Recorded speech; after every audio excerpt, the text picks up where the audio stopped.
तो hello learners, welcome back to my YouTube channel commerce and math classes. तो आज हम डिस्कशन करने वाले हैं राजस्थान का करंट अफेयर, जो कि आपके हर किसी एग्ज़ाम में पूछा जा सकता है। बेसिकली मेरा जो मेन टारगेट है वो एएसओ के लिए, क्योंकि उसका एग्ज़ाम होने वाला है।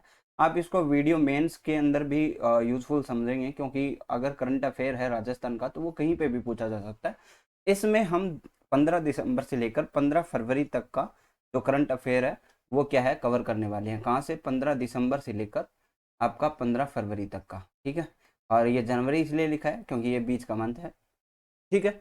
आज मैं आप लोगों को बता दूं कि इकोनॉमिक रिव्यू जो है उसका हम अलग अलग से, जो जैसे कृषि से रिलेटेड है, फिर कुछ आपका इंडस्ट्रियल डेवलपमेंट है, तो उससे लेकर पॉइंट्स जो है वो अलग अलग हम वीडियो के अंदर डिस्कशन करेंगे। और करंट अफेयर इसके अंदर हम सम्मिलित कर लेंगे। तो हम सबसे पहले जो पॉइंट कवर करना चाहेंगे वो ये रहेगा कि इसमें जो चर्चित व्यक्ति है वो कौन कौन है, कहाँ पे किसकी नियुक्तियां हुई है, उनके बारे में हम देखने वाले हैं। आपको सिर्फ नाम याद रखना है, बिकॉज आपके सामने क्या होएगा, आपके सामने सिर्फ ऑप्शन आएगा। तो उस ऑप्शन में आपको पता होना चाहिए कि अगर आपने पढ़ा हुआ है, एक बार भी वीडियो देख ली तो आपके दिमाग में आ जाएगा कि ये चीज़ हमने पढ़ी है, और इसका ऑप्शन से आप टिक कर पाओगे। चलिए शुरू करते हैं। श्री अमीनुद्दीन कागजी 15 फरवरी 15 फरवरी 2022 को राज्य हज कमेटी के सदस्यों की प्रथम बैठक में विधायक श्री अमीनुद्दीन कागजी को क्या बनाया गया? राजस्थान हज कमेटी के अध्यक्ष के जो अध्यक्ष पद है उस पर निर्विरोध निर्वाचित किया गया। तो डायरेक्टली आपको सिर्फ इतना इतना नोट करना है, श्री अमीनुद्दीन कागजी और राज्य हज कमेटी के अध्यक्ष। ठीक है। चलिए नेक्स्ट देखिए। श्री संजय कुमार क्षेत्रीय 14 फरवरी 2022 को राज्यपाल श्री कलराज मिश्र ने आदेश जारी कर भारतीय पुलिस सेवा अधिकारी श्री संजय कुमार क्षेत्रीय को राजस्थान लोक सेवा आयोग का क्या कर दिया? अध्यक्ष बना दिया। क्या अध्यक्ष बना दिया? राजस्थान लोक सेवा आयोग का अध्यक्ष बना दिया है। ठीक है। नेक्स्ट देखिए। के एल श्रीवास्तव 14 फरवरी 2022 को राज्यपाल श्री कलराज मिश्र ने आदेश जारी कर श्री के एल श्रीवास्तव को जय नारायण व्यास विश्वविद्यालय यानी जोधपुर के अंदर जो है उनका कुलपति पद पर नियुक्त किया। राज्य सरकार के परामर्श से यह नियुक्ति जारी की गई। श्रीवास्तव इस पद पर कार्यभार ग्रहण करने से 3 वर्ष तथा 70 वर्ष की आयु प्राप्त कर लेने तक क्या क्या रहेंगे? इनके कुलपति बने रहेंगे। डॉक्टर श्याम अग्रवाल राष्ट्रपति ने भारतीय कंपनी सचिव संस्थान के पूर्व राष्ट्रीय अध्यक्ष डॉक्टर श्याम अग्रवाल को कोयला मंत्रालय की south eastern coalfield limited company में स्वतंत्र निदेशक नियुक्त किया है। और साउथ ईस्टर्न कोल्ड फील्ड्स देश में क्या है? सर्वाधिक कोयले का क्या करती है? उत्पादन करने वाली कंपनी है। इस पद पर डॉक्टर अग्रवाल का कार्यकाल कितना रहेगा? 3 वर्ष रहेगा। डॉक्टर अग्रवाल वर्तमान में भाजपा राजस्थान के व्यावसायिक प्रकोष्ठ के क्या है? प्रदेश संयोजक भी है। अभी ये नियुक्ति आपको पता है कि किसने की है? राष्ट्रपति ने की है। ठीक है, इस चीज का ध्यान रखिएगा। नेक्स्ट। श्री महावीर प्रसाद शर्मा 15 दिसंबर 2021 को राजस्थान विधानसभा में श्री महावीर प्रसाद शर्मा ने विधानसभा सचिव का पदभार ग्रहण किया है। विधानसभा सचिव का क्या किया है? पदभार ग्रहण किया है। श्री शर्मा इससे पहले राज्य उपभोक्ता विवाद प्रतितोष आयोग के क्या थे? पूर्णकालिक जुडिशियल सदस्य के पद पर कार्यरत थे। श्री शर्मा इस पद पर श्री प्रमील कुमार माथुर का स्थान लेंगे। Next point. स्वाति शर्मा राजस्थान की स्वाति शर्मा स्विट्जरलैंड के जिनेवा में विश्व व्यापार संगठन यानी WTO में लीगल ऑफिसर के पद पर चयन हुआ है। किसके? लीगल ऑफिसर के पद पर चयन हुआ है। स्वाति मूल रूप से राजस्थान के झुंझुनू जिले के जो सूरजगढ़ उपखंड है उसके गांव काजड़ा की रहने वाली है। तो आपको झुंझुनू याद रखना है, आपसे झुंझुनू तक पूछ सकता है। रूमा देवी राज्य सरकार ने 14 दिसंबर 2021 को अंतर्राष्ट्रीय फैशन डिजाइनर रूमा देवी को राजस्थान ग्रामीण आजीविका परिषद राजीविका का स्टेट ब्रांड एम्बेसडर बनाया है। श्री भजनलाल जाटव 7 जनवरी 2022 को सार्वजनिक निर्माण मंत्री श्री भजनलाल जाटव ने RSRDC के चेयरमैन के रूप में पदभार ग्रहण किया है। तो ये इंपॉर्टेंट है, आपको RSRDC याद रखना है। श्री भजनलाल जाटव। RK शर्मा राज्य विद्युत उत्पादन निगम के अध्यक्ष व प्रबंधक निदेशक RK शर्मा के कार्यकाल में 1 वर्ष की क्या कर दी गई है? एक्सटेंड कर दिया गया है उनका कार्यकाल। BN शर्मा वर्तमान में राजस्थान विद्युत विनियामक आयोग के अध्यक्ष है व RK शर्मा विद्युत उत्पादन निगम के अध्यक्ष है। दोनों ही चीजें आपको याद रखनी है। नेक्स्ट, जस्टिस विजय कुमार व्यास, प्रतियोगिता परीक्षाओं को सुचारू रूप से आयोजन एवं सुधारात्मक सुझाव देने के लिए 30 जनवरी 2022 को गठित उच्च स्तरीय समिति का अध्यक्ष किसे बनाया गया? जस्टिस विजय कुमार व्यास को बनाया गया।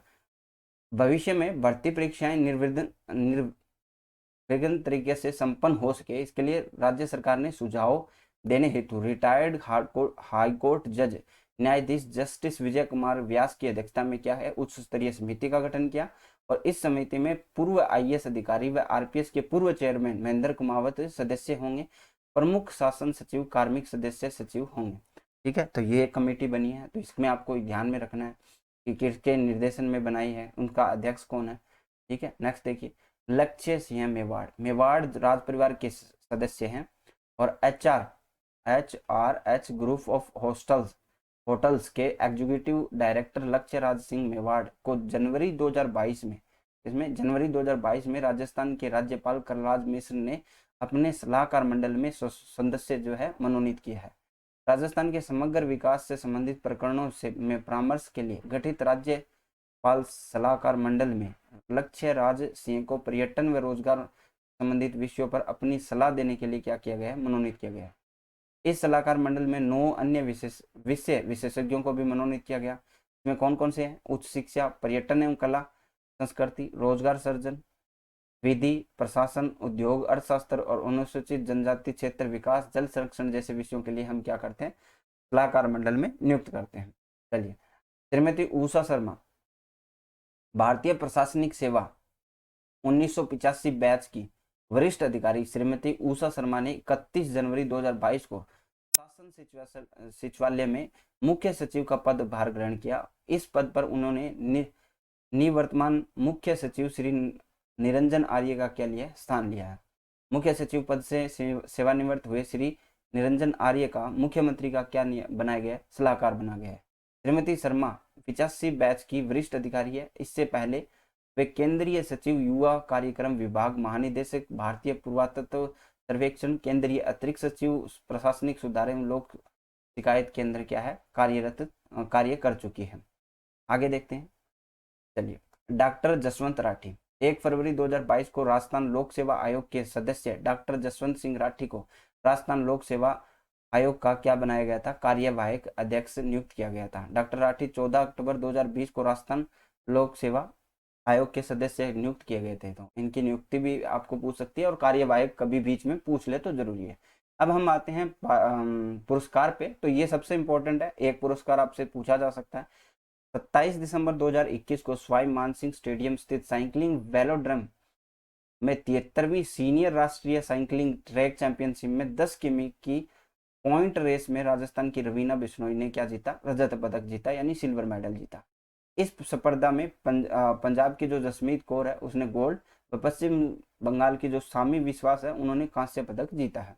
नेक्स्ट देखिए, मिठेश निर्माही 31 दिसंबर 2021 को वर्ष 2021 के प्रतिष्ठित साहित्य अकादमी पुरस्कारों में राजस्थान भाषा का साहित्य अकादमी पुरस्कार राजस्थान के वरिष्ठ कवि साहित्यकार मिठेश निमोही को देने की घोषणा की गई है।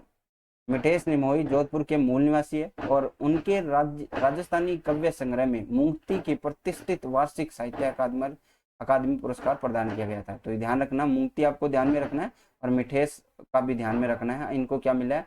जो साहित्य अकादमी पुरस्कार है उसमें राजस्थानी भाषा का जो साहित्य का पुरस्कार है वो इन्हें मिला है। निमोही को वर्ष 2020-21 को मातुश्री कमला गोयन का राजस्थानी साहित्य पुरस्कार भी प्रदान किया जा चुका है। निमोही के हिंदी व राजस्थान में 4 काव्य संग्रह व 1 राजस्थान लघु कथा संग्रह प्रकाशित हो चुके हैं। वर्तमान में साहित्य अकादमी के अध्यक्ष कौन है? डॉक्टर चंद्रशेखर कंबार।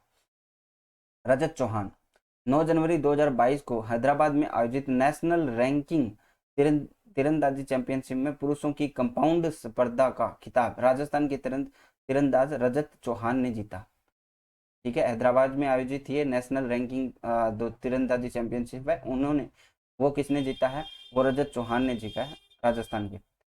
सैयद कादरी, बॉलीवुड के गीतकार सैयद कादरी को इस वर्ष Hasrat Jaipuri award for contribution in cinema देने की क्या की गई? घोषणा की गई जनवरी 2022 में। जोधपुर जिले में जन्मे सैयद कादरी का यह पुरस्कार राजस्थान इंटरनेशनल फिल्म फेस्टिवल रिफ और फिल्म क्लब की ओर से राजस्थान दिवस के अवसर 25 से 30 मार्च 2022 को आयोजित राजस्थान इंटरनेशनल फिल्म फेस्टिवल रिफ के 8वें संस्करण में प्रदान किया जाएगा। यह पुरस्कार जयपुर में जन्मे मशहूर गीतकार हसरत जयपुरी की स्मृति में प्रत्येक वर्ष फिल्मी दुनिया के ऐसी शख्सियत को दिया जाता है जिसने अपना जीवन जो है संगीत को समर्पित किया हो। ठीक है। गौरी माहेश्वरी 24 जनवरी 2022 को अजमेर जिले की गौरी माहेश्वरी को कैलीग्राफी के लिए प्रधानमंत्री नरेंद्र मोदी द्वारा राष्ट्रीय बाल पुरस्कार से सम्मानित किया गया। राष्ट्रीय बाल दिवस के अवसर पर प्रधानमंत्री द्वारा 29 बाल प्रतिभाओं को राष्ट्रीय बाल पुरस्कार प्रदान किया गया। इनमें गौरी माहेश्वरी यह सम्मान पाने वाली एकमात्र राजस्थानी है। तो गौरी माहेश्वरी क्या है? एकमात्र राजस्थानी है जिसको कैलीग्राफी के अंदर राष्ट्रीय बाल पुरस्कार से सम्मानित किया गया था। ठीक है। 25 जनवरी 2022 को घोषित किए गए पद्म पुरस्कारों में सम्मिलित हुए राजस्थानी की हम बात कर लेते हैं। पद्म पुरस्कार आपको पता है कि दिए जा चुके हैं, तो उसमें हमारे राजस्थान के कितने व्यक्ति रहे उनकी बात करते हैं। गणतंत्र दिवस की पूर्व संध्या 25 जनवरी 2022 को देश के सर्वोच्च नागरिक सम्मान पद्म पुरस्कारों की घोषणा की गई। 4 हस्तियों को पद्म विभूषण मिला, 17 हस्तियों को पद्म भूषण मिला और 107 सदस्यों को पद्म श्री से सम्मानित किया गया। इस सूची में 5 राजस्थानी हैं जो आपको याद रखने हैं। राजीव महर्षि भारतीय प्रशासनिक सेवा के अधिकारी, राजस्थान के मुख्य सचिव और नियंत्रक महालेखा परीक्षक रह चुके राजीव महर्षि को पद्म भूषण मिला।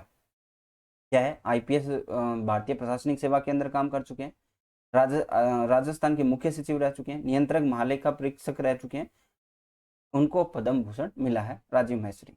देवेंद्र झाझड़िया, इनको मेरे हिसाब से सभी लोग जानते हैं, राजस्थान के दिग्गज पैरा ज्वेलियन थ्रोअर देवेंद्र झाझड़िया, जिन्होंने सर्वोच्च खेल रत्न पुरस्कार से सम्मानित किया जा चुका है।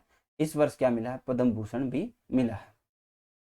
अवनी लेखारा, जो कि हाल ही में टोक्यो ओलंपिक में गोल्डन मेडल जीता था, टोक्यो ओलंपिक खेलों में गोल्डन मेडल जीतकर इतिहास रचने वाली पैरा शूटर अवनी लखारा को इस वर्ष क्या मिला? पद्म श्री से सम्मानित किया। इन्हें मेजर ध्यानचंद खेल रत्न पुरस्कार भी प्रदान किया जा चुका है। तो अवनी लखेरा याद रखना। डॉक्टर चंद्र प्रकाश द्विवेदी, कला के क्षेत्र में उत्कृष्ट योगदान के लिए सिरोही जिले के डोडुआ गांव के डॉक्टर चंद्र प्रकाश द्विवेदी को इस वर्ष पद्म श्री पुरस्कार देने की घोषणा की गई।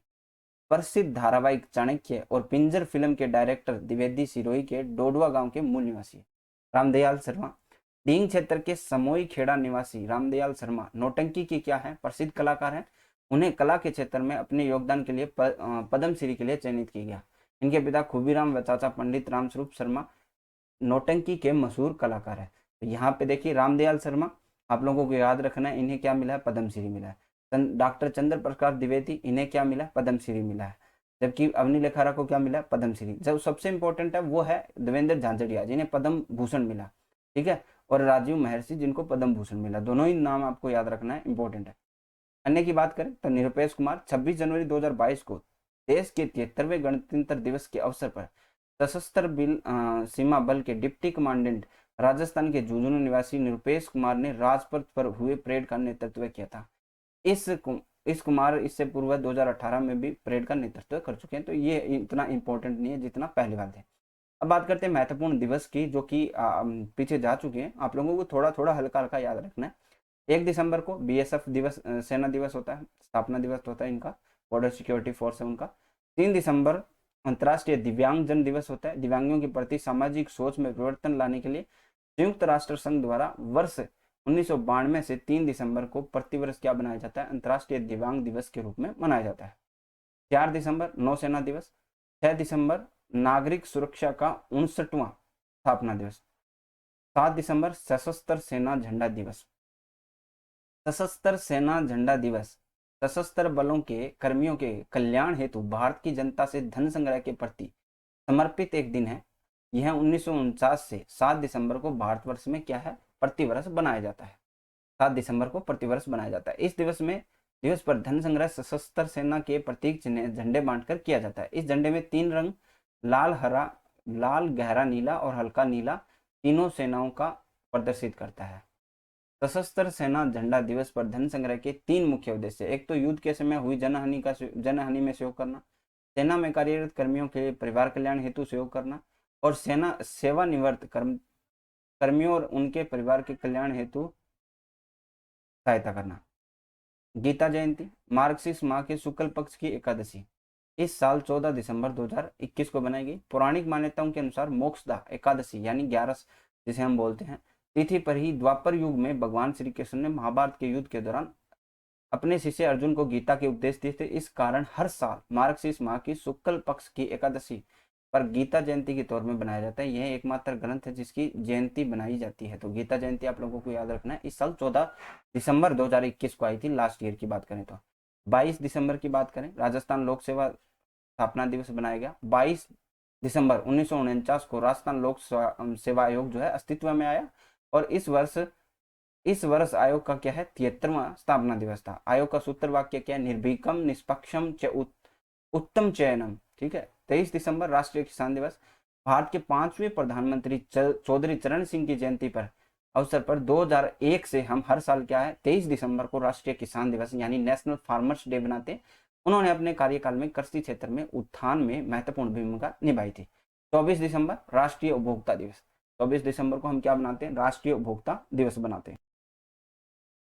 तो चलिए आगे देखते हैं। 3 जनवरी सावित्री बाई फुले की 191वीं जयंती।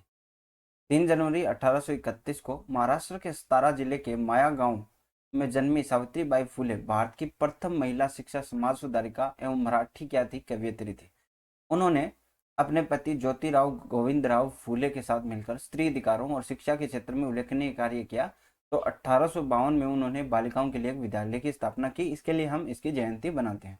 9 जनवरी गुरु गोविंद सिंह जी की जयंती है।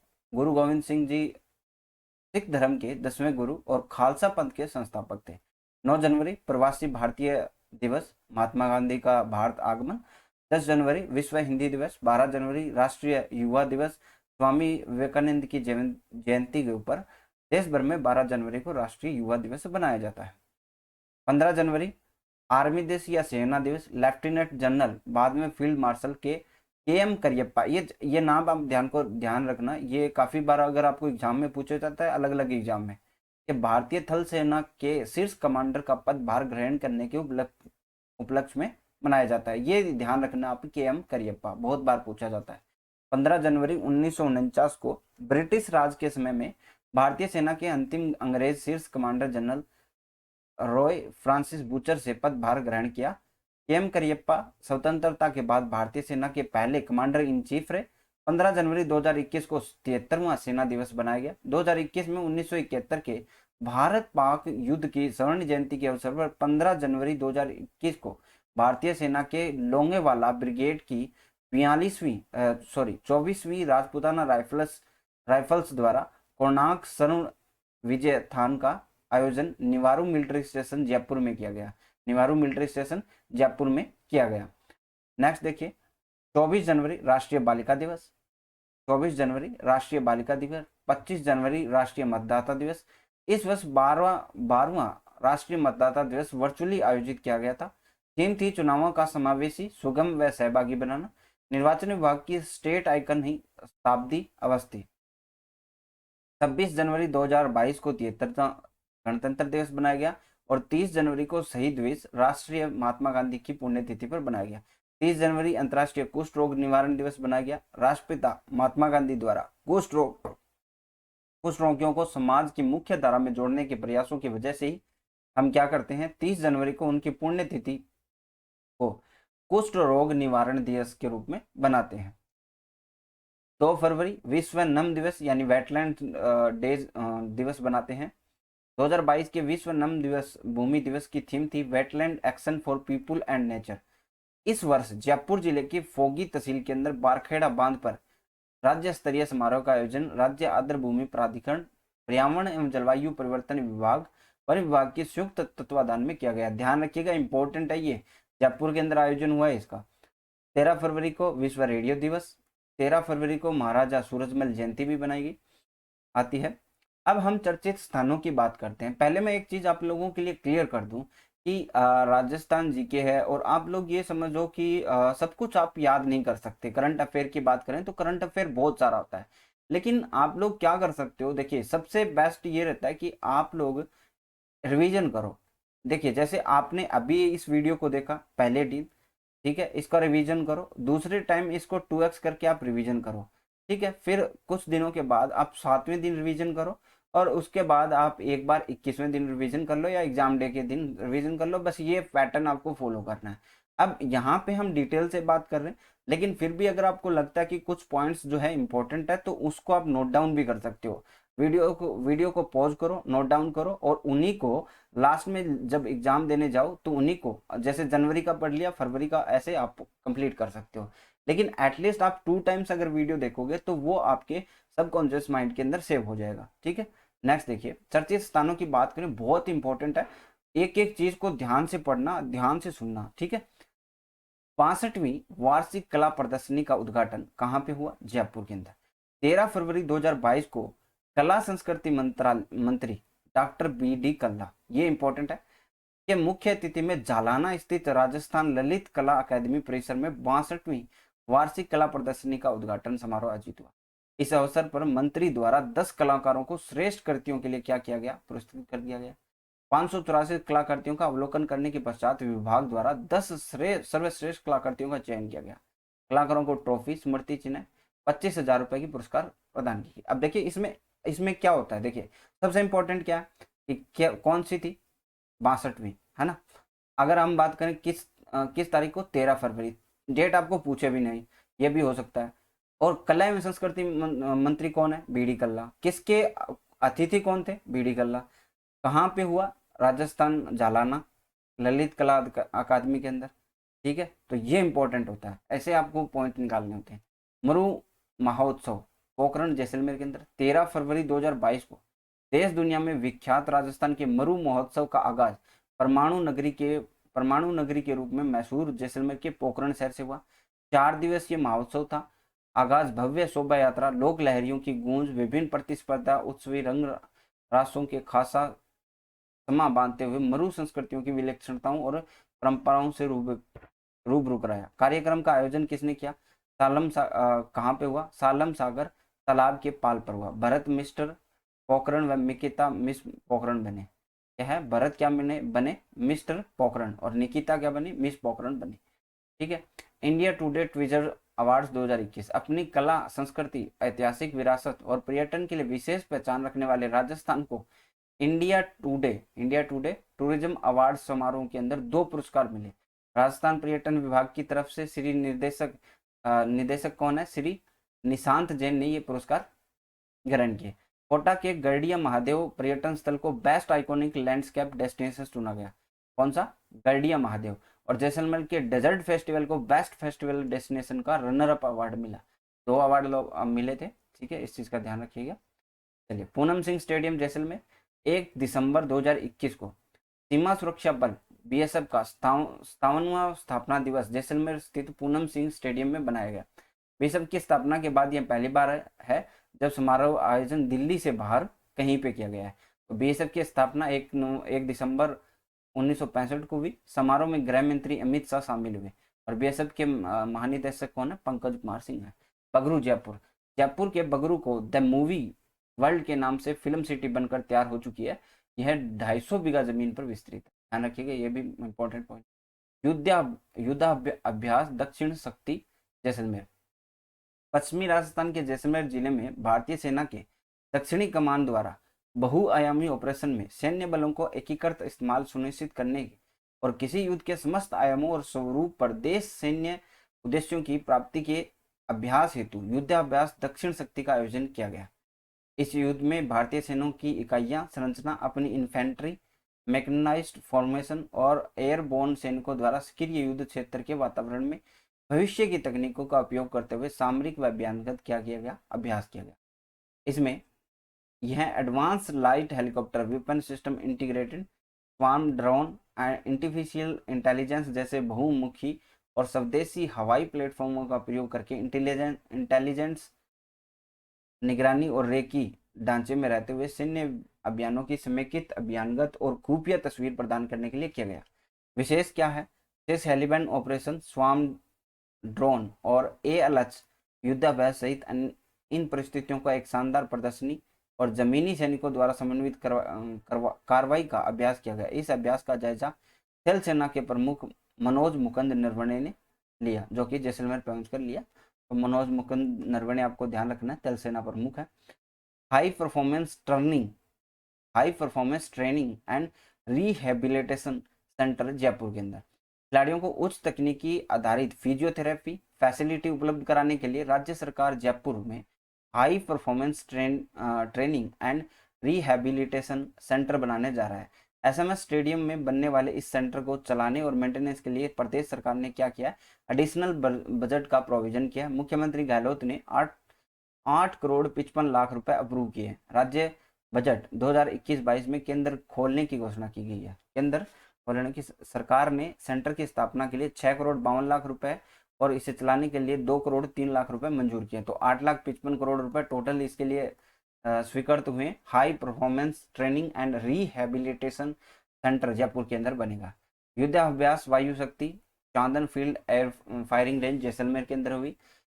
10 फरवरी 2022 से वायुसेना का सबसे बड़ा युद्धाभ्यास वायु शक्ति 2 का आयोजन Chandan field air firing range Jaisalmer में किया गया। इस युद्धाभ्यास में पहली बार रफाल जो लड़ाकू विमान है, मालवाहक चिनूक व अपाचे लड़ाकू हेलीकॉप्टर भाग लेंगे। वायु शक्ति के जरिए वायुसेना देशवासियों को सुरक्षा के लिए एयर डिफेंस की शक्ति बताता है। इस युद्धाभ्यास में MiG-21 bison, MiG-29 Mirage 2000 Sukhoi MKI Jaguar और रफाल लड़ाकू विमान चंदन फील्ड फायरिंग रेंज में बनाए गए टारगेट पर लाइव हमला करेंगे। लड़ाकू विमान rocket launcher, cannon, laser guided bomb और नेत्र प्रणाली अवोक्स व मिसाइलों का प्रयोग करेंगे। अब एक 5 दिवसीय राष्ट्रीय नाट्य शास्त्र कार्यशाला जोधपुर के अंदर हुई। कला एवं संस्कृति विभाग के संयुक्त तत्वाधान में जोधपुर के अंदर 5 दिवसीय राष्ट्रीय नाट्य शास्त्र कार्यशाला का आयोजित किया गया। केंद्रित 5 दिनों के लिए कार्यशाला प्रदेश में अपने ढंग का पहला आयोजन है। यह ऑनलाइन और ऑफलाइन दोनों मोड पर आयोजित किया गया और इस राष्ट्रीय नाट्य स्तर कार्यशाला उद्घाटन समारोह की अध्यक्षता विश्वविख्यात संस्कृत व नाट्य मनीषी प्रोफेसर राधा वल्लभ त्रिपाठी ने किया। ध्यान रखिएगा इस चीज का। अलवर में शुरू हुआ प्रदेश का पहला निःशुल्क टेलीमेडिसिन और आत्मविश्वास केंद्र। 10 दिसंबर 2021 को राज्य के सामाजिक कल्याण व अधिकारिता मंत्री श्री टीकाराम जूली ने प्रदेश के पहले और गैर सरकारी निःशुल्क टेलीमेडिसिन और आत्मविश्वास केंद्र का उद्घाटन किया। उद्घाटन पर कहा कि अलवर जिला मुख्यालय पर यह नवाचार किया जा रहा है कि यहाँ सामाजिक कल्याण विभाग की सभी योजनाएं संचालित होगी। यह प्रयोग सफल होने पर पूरे प्रदेश में जन सहभागिता से लागू किया जाएगा। अलवर के जिले में नेक कमाई समूह की ओर से अंत्योदय फाउंडेशन के सहयोग से आत्मविश्वास केंद्र संचालित है। शरद महोत्सव 2021 माउंट आबू 29 दिसंबर 2021 को मुख्यमंत्री श्री गहलोत ने वीसी के माध्यम से आबू पर्वत नगर पालिका के शरद महोत्सव 2021 का उद्घाटन और लोकार्पण व शिलान्यास कार्यक्रम का संबोधित किया। राजस्थान के एकमात्र हिल स्टेशन माउंट आबू में करीब 30 साल से ये क्या है उत्सव बनाया जाता है। 24वां राष्ट्रीय ई गवर्नेंस अवार्ड नागौर। 7 जनवरी 2022 को नागौर के अभियान सिलिकोसिस केयर को एक्सीलेंस इन गवर्नमेंट प्रोसेस री engineering for digital transformation category में 24वां नेशनल ई गवर्नेंस अवार्ड से नवाजा गया। यह अवार्ड केंद्रीय सूचना प्रौद्योगिकी, पृथ्वी विज्ञान, ऑटोमिक एनर्जी, अंतरिक्ष विज्ञान, लोक शिकायत व पेंशन विभाग राज्य मंत्री जितेंद्र सिंह व तेलंगाना के नगरीय निकाय, शहरी विकास, उद्योग व सूचना प्रौद्योगिकी मंत्री KT रामाराव ने जिला कलेक्टर डॉक्टर जितेंद्र कुमार सोनी व उनकी टीम को हैदराबाद में आयोजित 24वीं राष्ट्रीय कॉन्फ्रेंस में प्रदान किया। एक्सीलेंट इन गवर्नमेंट प्रोसेस री इंजीनियरिंग फॉर डिजिटल ट्रांसफॉर्मेशन की सिल्वर कैटेगरी में दिए गए इस अवार्ड के तहत नागौर जिला कलेक्टर डॉक्टर जितेंद्र कुमार सोनी व उनकी टीम को पुरस्कार स्वरूप प्रशस्ति पत्र और 1 लाख रुपए की राशि चेक राष्ट्रीय कॉन्फ्रेंस में प्रदान किया गया। यह राष्ट्रीय अवार्ड प्राप्त करने वाली नागौर जिला कलेक्टर की टीम सूचना प्रौद्योगिकी विभाग के संयुक्त निदेशक योगेश कुमार, खनिज अभियंता धीरज पवार तथा सूचना सहायक शिवदयाल बरवड़ भी इसमें शामिल रहे।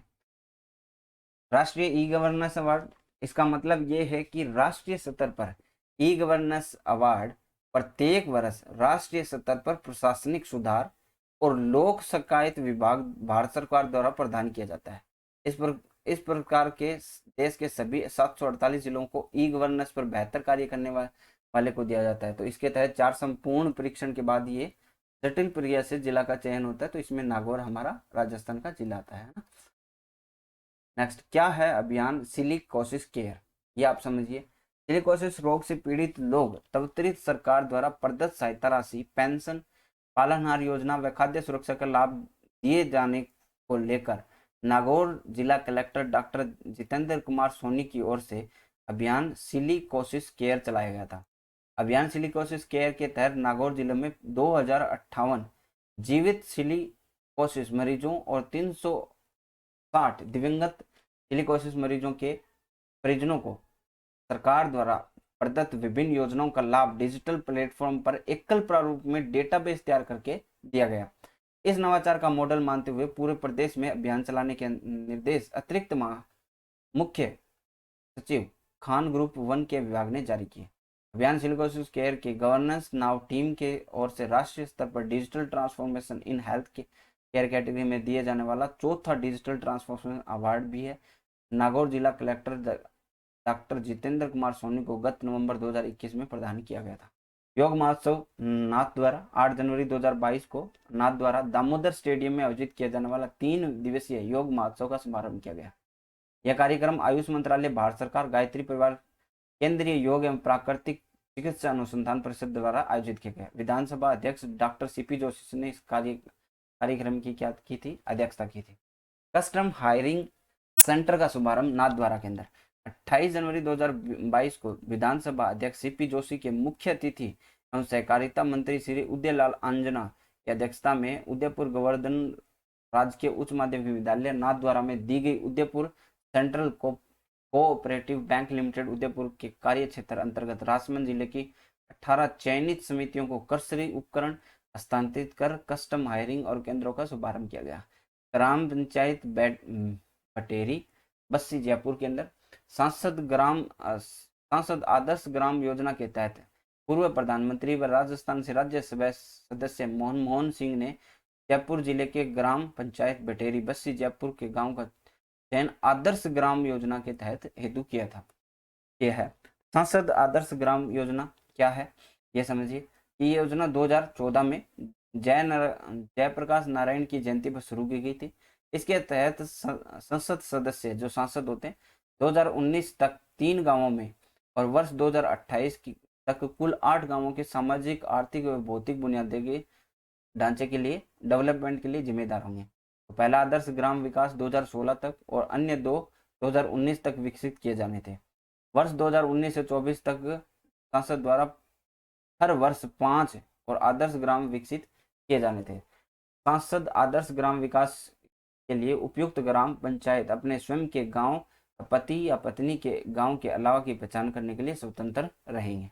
ग्रामीण विकास मंत्रालय SAGY के तहत 127 केंद्र प्रायोजित 1806 राज्य योजनाओं का संकलन किया गया। तो इसमें देखिए ये भी है कि आप आदर्श गांव सेलेक्ट करोगे तो आप अपने गांव या अपने पति या पत्नी के गांव के अलावा चयन कर सकते हो ना। ग्राम पंचायत GP विकास के लिए बुनियादी इकाई, लोकसभा सांसद अपने निर्वाचन क्षेत्र भीतर एक ग्राम पंचायत का चयन करेंगे।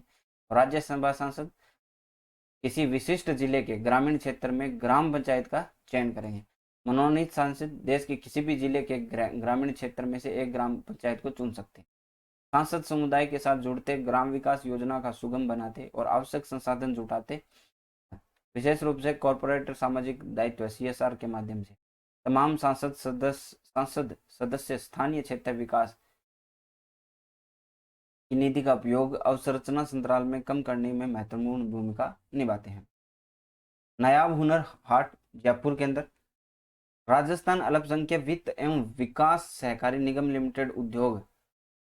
लिमिटेड एवं उद्योग व वाणिज्य विभाग उद्यम प्रोत्साहन संस्थान के संयुक्त तत्वाधान में शिल्पकारों, बुनकरों व लघु उपक्रमियों के लिए 28 फरवरी से 14 मार्च तक स्थानीय अर्बन हाट यानी जल महल के सामने जयपुर के अंदर आमेर रोड में नायाब हुनर हाट प्रदर्शनी का आयोजित किया गया।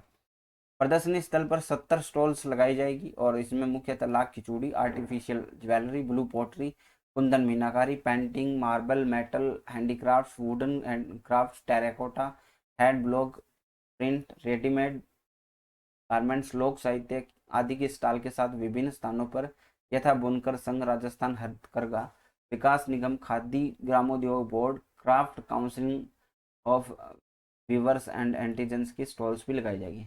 विश्व का तीसरा बड़ा क्रिकेट स्टेडियम कहाँ पर बनेगा? चौंप, जयपुर के अंदर बनेगा।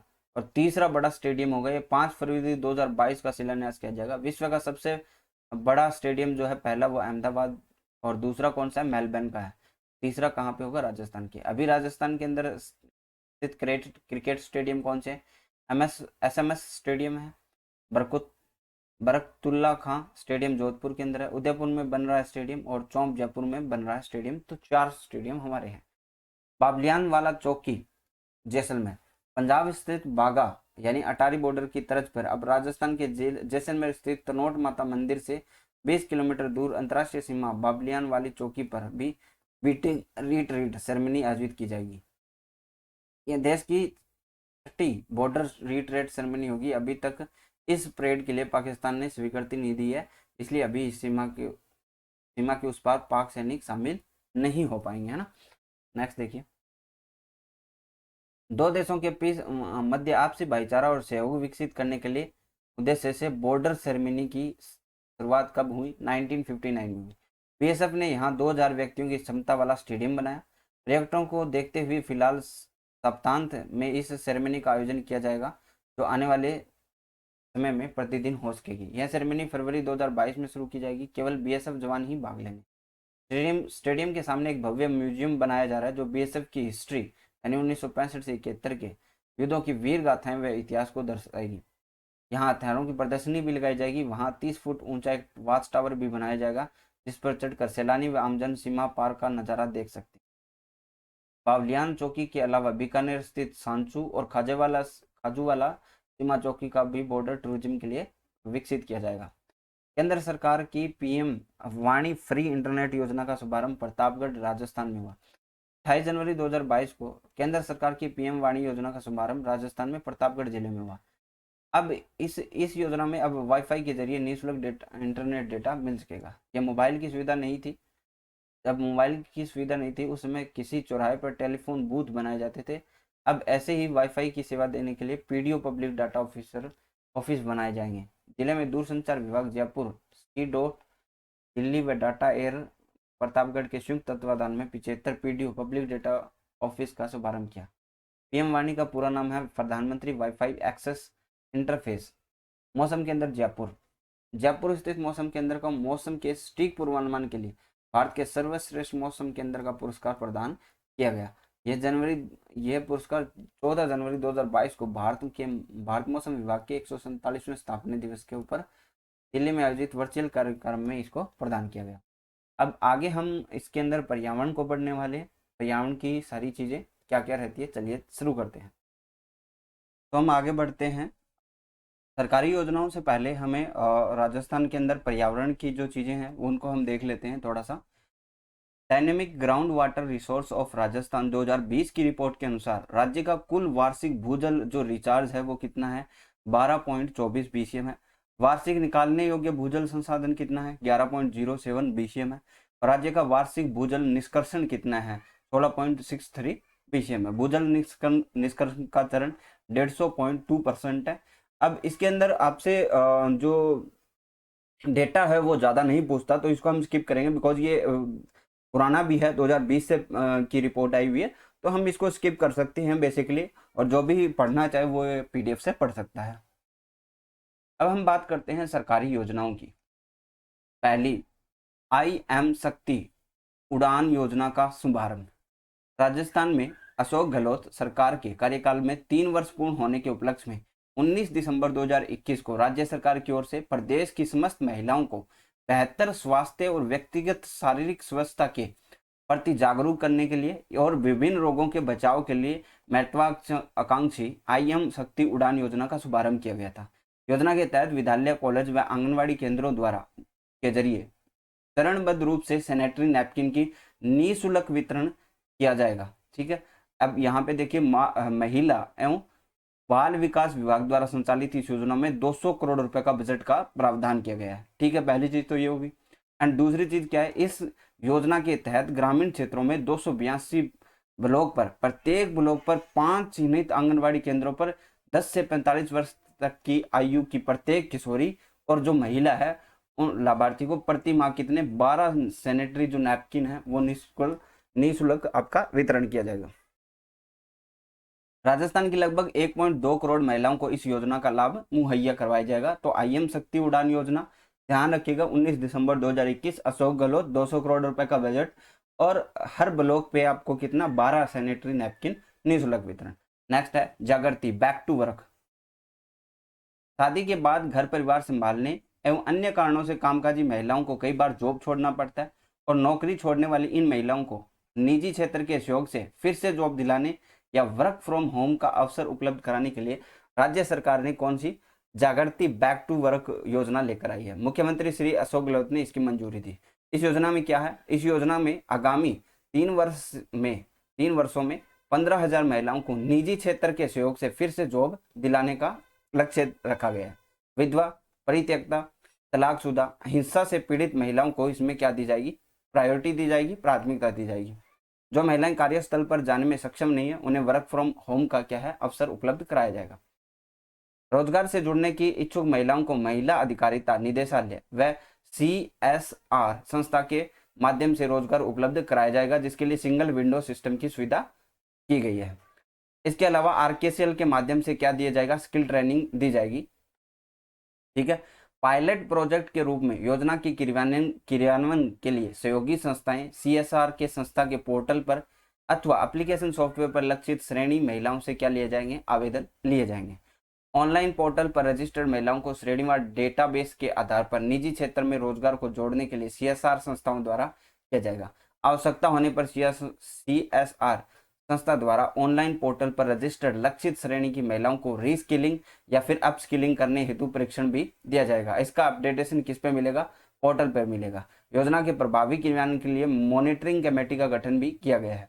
इस उल्लेखनीय है कि मुख्यमंत्री श्री अशोक गहलोत ने बजट 2021-22 के वित्त व विनियोग विधेयक पर चर्चा के दौरान बैक टू वर्क योजना का शुरू करने की घोषणा की थी।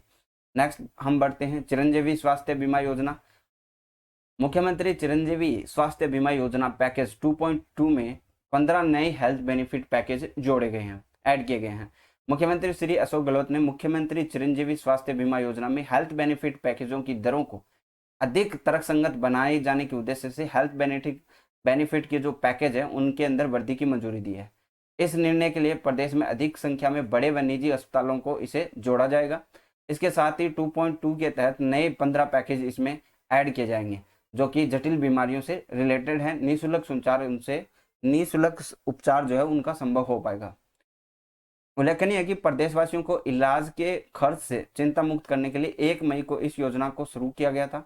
सरकारी चिकित्सालयों के साथ ही 471 जो है पंजीकृत निजी चिकित्सालयों के माध्यम से 5 लाख रुपए का तक का जो कैशलेस उपचार जो आपको फ्री में मिलता है। वर्तमान में इंश्योरेंस कंपनी हेल्थ एजेंसी के माध्यम से हेल्थ बेनिफिट पैकेज 2.0 के अंतर्गत जो 1572 पैकेज में रोगियों का निःशुल्क उपचार हो रहा है। अब इसमें क्या है 15 नए और पैकेज ऐड किए जाएंगे। ठीक है, जिसमें आपका कौन सा अब रोगियों को organ and tissue transplant surgery, organ जो आपका अंग होता है और टिश्यू जो ऊतक होते हैं उनकी ट्रांसप्लांट सर्जरी भी इसमें शामिल है। इसके पोस्ट ट्रांसप्लांट मेडिकेशन, ऑर्थोस्कोपी और ये गैस्ट्रोटेस्टाइनल ब्लीडिंग से संबंधित जनरल सर्जरी भी इसके अंदर शामिल की गई है निःशुल्क उपचार के अंदर। ठीक है, अब बात करते हैं कुसुम योजना। बिना कोलेट्रल सिक्योरिटी के किसानों को मिलेगा ऋण। अब राजस्थान के किसानों को कुसुम योजना के कंपोनेंट ए के तहत बंजर व बेकार भूमि पर आधा किलोवाट की क्या है तो आधा किलोवाट से जो 2 मेगावाट के सोलर प्लांट लगाने के लिए इनको क्या मिल जाएगा, ऋण मिलेगा बैंकों से बिना कोलेट्रल, यानी आपकी कुछ भी चीज गिरवी नहीं रखनी, उस पर आपको ऋण मिलेगा। कुसुम ए योजना के अंदर क्रियान्वयन में समूचे देश में राजस्थान पहले स्थान पर होने के बावजूद बैंकों से ऋण मिलने में आ रही दिक्कतों के कारण यह योजना अधिक गति नहीं पकड़ पा रही। अतिरिक्त मुख्य सचिव ऊर्जा डॉक्टर सुबोध अग्रवाल ने 7 जनवरी 2022 को विद्युत भवन में तीनों डिस्कॉम्स, ऊर्जा विकास निगम, अक्षय ऊर्जा निगम और बागवानी विभाग और बैंकों के शीर्ष अधिकारियों के साथ ये बैठक में यह निर्णय लिया था। ठीक है, अब कुसुम योजना सबसे इंपॉर्टेंट है, तो इसमें आप लोगों को ज्यादा से ज्यादा इन चीजों को याद करके रखना है। ठीक है, कुसुम कंपोनेंट ए योजना प्रधानमंत्री जो किसान ऊर्जा सुरक्षा एवं उत्थान महाअभियान कुसुम योजना के तहत आपका क्या है, ये संचालित हो रहा है।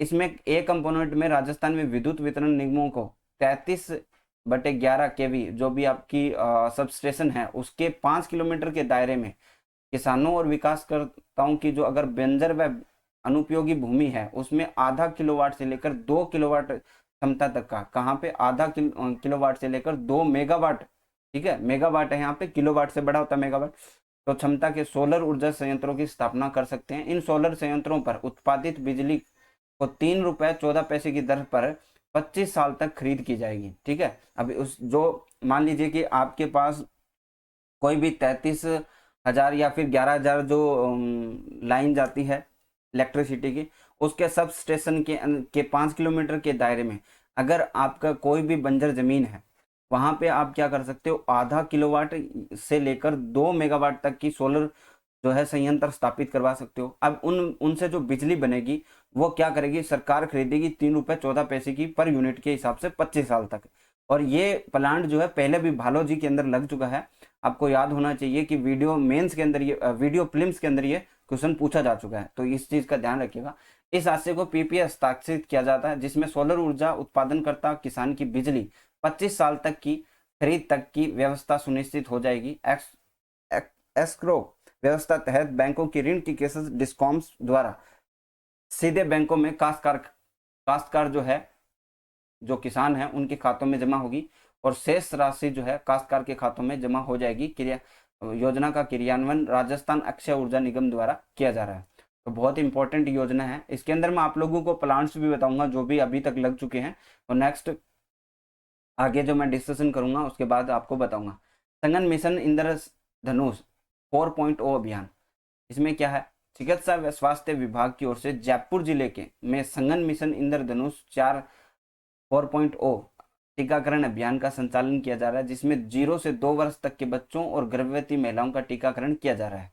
संगन मिशन इंद्रधनुष 4.0 टीकाकरण अभियान के प्रथम चरण में जिले के करीब 487 बच्चों और 114 गर्भवती महिलाओं के टीकाकरण का लक्ष्य रखा गया है। बच्चों को 9 तरह की बीमारियों से बचाने के लिए बीसीजी का टीका, पोलियो का, हेपेटाइटिस बी का, पेंटावेलेट वायरस का, FIPV का, RVV का और PCV और MR के टीके लगाए जा रहे हैं। तो याद रखना ये बच्चों के जो लगने वाले टीके हैं आप वैसे भी याद रख सकते हो, क्योंकि अभी आपको नाम 1-2 बार रिपीट करना है ताकि आपको याद हो जाए। अभियान में उन्हीं बच्चों को शामिल किया जाएगा जो नियमित टीकाकरण में किसी भी कारणवश वंचित रह जाते हैं। इस प्रकार नियमित टीकाकरण से वंचित महिलाओं को TD1 और TD2 और बूस्टर TD के टीके भी लगाए जा रहे हैं। संगन मिशन इंद्रधनुष 4.0 टीकाकरण अभियान 209 सत्रों में आयोजित किया जा रहा है। प्रथम चरण आगामी 13 फरवरी से संचालित होगा और दूसरा चरण 7 मार्च से 13 मार्च और तीसरा चरण 4 अप्रैल से 10 अप्रैल तक संचालित किया जाएगा, जो कि हो चुका है ना। नेक्स्ट हम देखते हैं समूह संबल संवाद।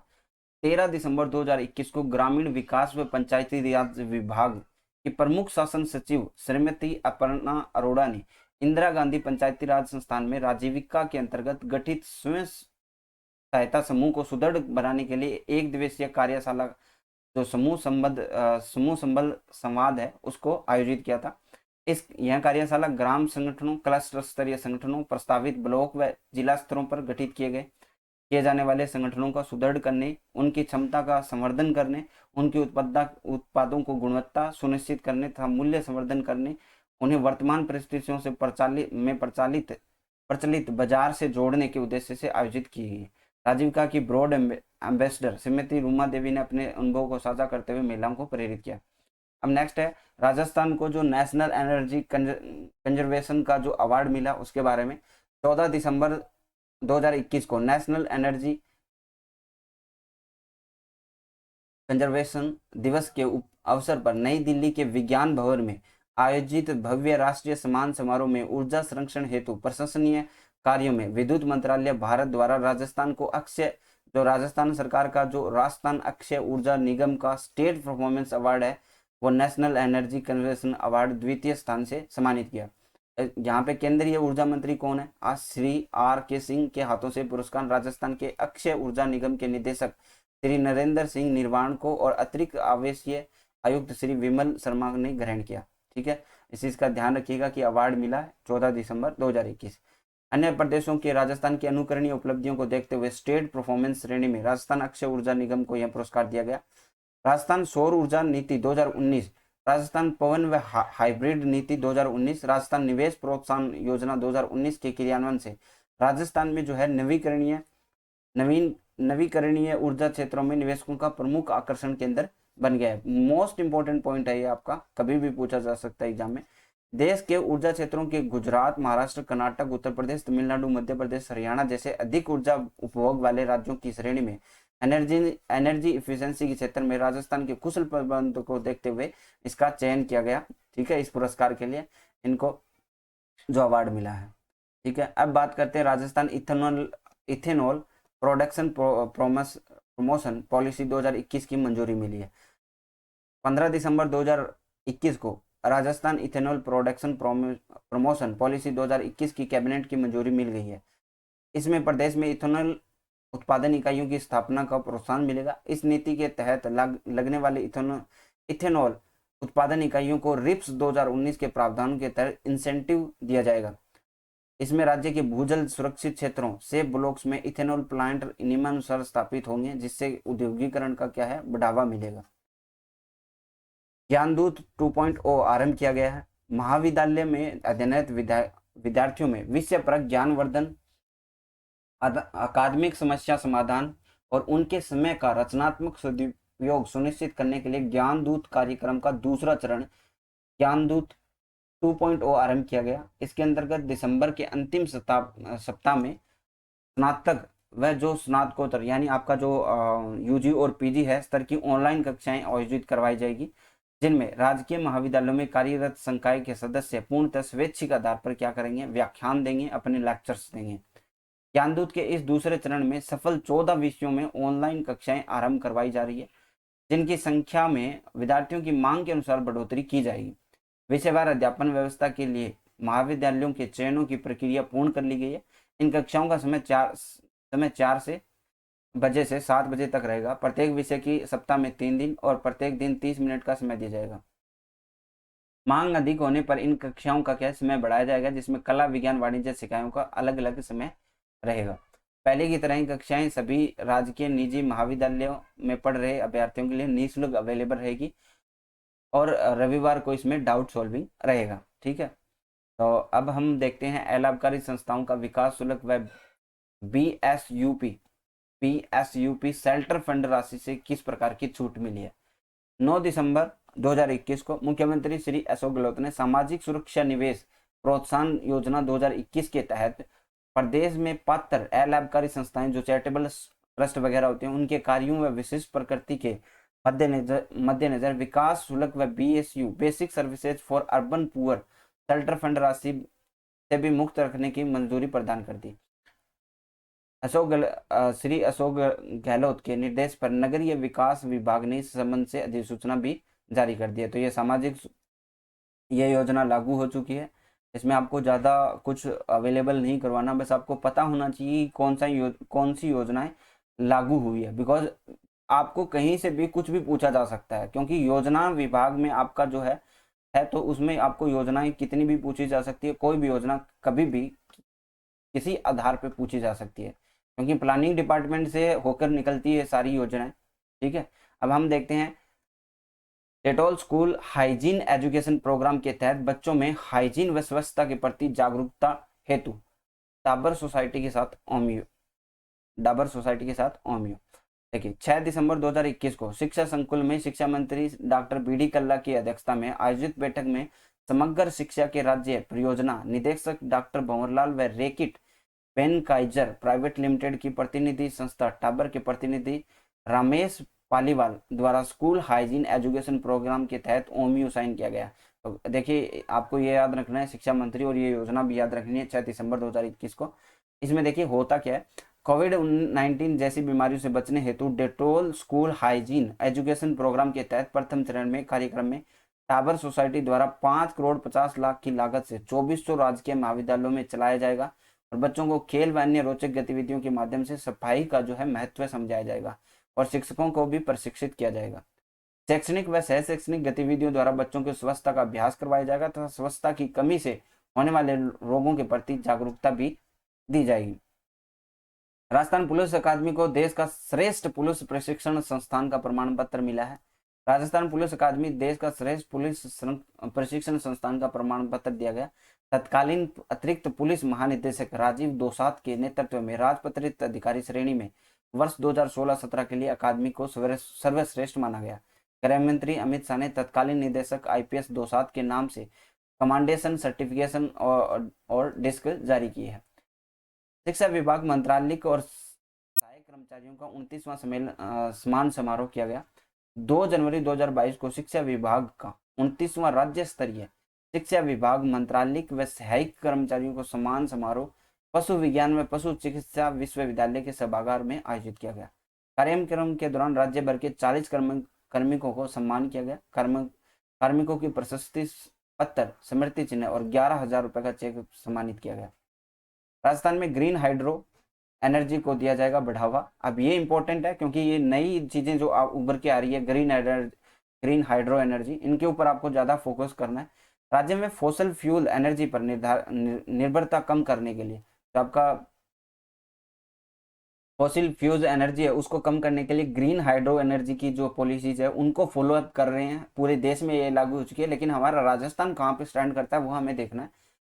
निर्भरता कम करने हेतु रिन्यूएबल एनर्जी क्षेत्र में ग्रीन हाइड्रो एनर्जी का बढ़ावा दिया जा रहा है। इसके प्रस्तावित नीति में ईज ऑफ रेगुलेशन यानी ऐसे उद्योगों की स्थापना का आसानी से स्थापित करने के प्रावधान किए जाएंगे ताकि देश दुनिया के निवेशक ग्रीन हाइड्रो एनर्जी के क्षेत्र में राजस्थान में निवेश करने के लिए प्रोत्साहित हो सके। क्योंकि देखिए, जो आपके अनवीकरणीय है उनको हम वापस रिन्यूअल नहीं कर सकते, तो अब रिन्यूएबल एनर्जी की तरफ राजस्थान भी बढ़ रहा है क्योंकि हम हमारे देश में हाइड्रो एनर्जी को, ग्रीन हाइड्रो एनर्जी को सभी बढ़ावा दे रहे हैं। तो राजस्थान ने भी इस पहल में कोशिश की है कि ऐसे उद्योग स्थापित की जाए ताकि हमारा इन्वेस्टमेंट भी हमारे प्रदेश के अंदर बढ़े।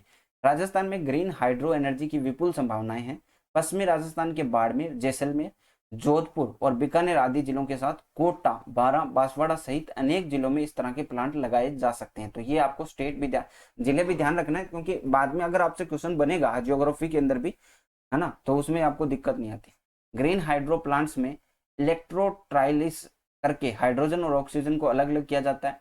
इसके साथ ही नई तकनीक से फ्यूल सेल के साथ oxygen, ammonia, natural gas, chemical use, petrochemical सहित अनेक बायो प्रोडक्ट्स का है उत्पादन किया जा सकता है। इसके साथ ही सोलर ऊर्जा का स्टोरेज कर यूज करने की तकनीक भी विकसित हो सकेगी। राजस्थान में इसकी विपुल संभावनाओं को देखते हुए ग्रीन हाइड्रो नीति में इस तरह प्लांटों को बढ़ावा देने के प्रावधान किए जाएंगे।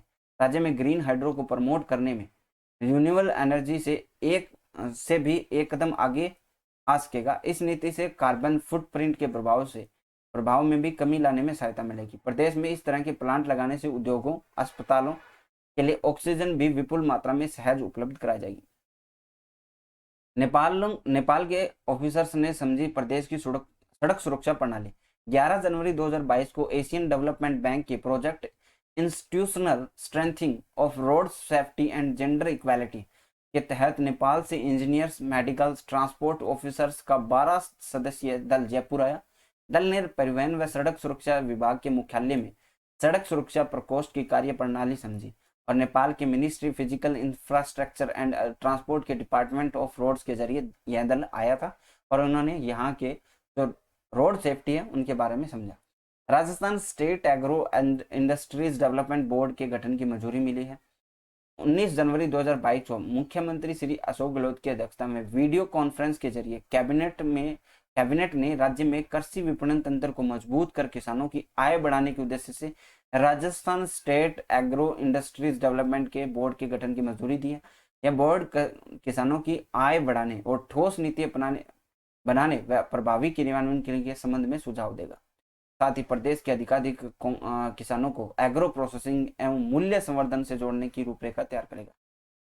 राज्य में कृषि उत्पादों के प्रसंस्करण, व्यवसाय व निर्यात को बढ़ावा देने के लिए राज्य सरकार ने कृषि प्रसंस्करण, कृषि व्यवसाय व कृषि निर्यात नीति 2019 लागू की थी।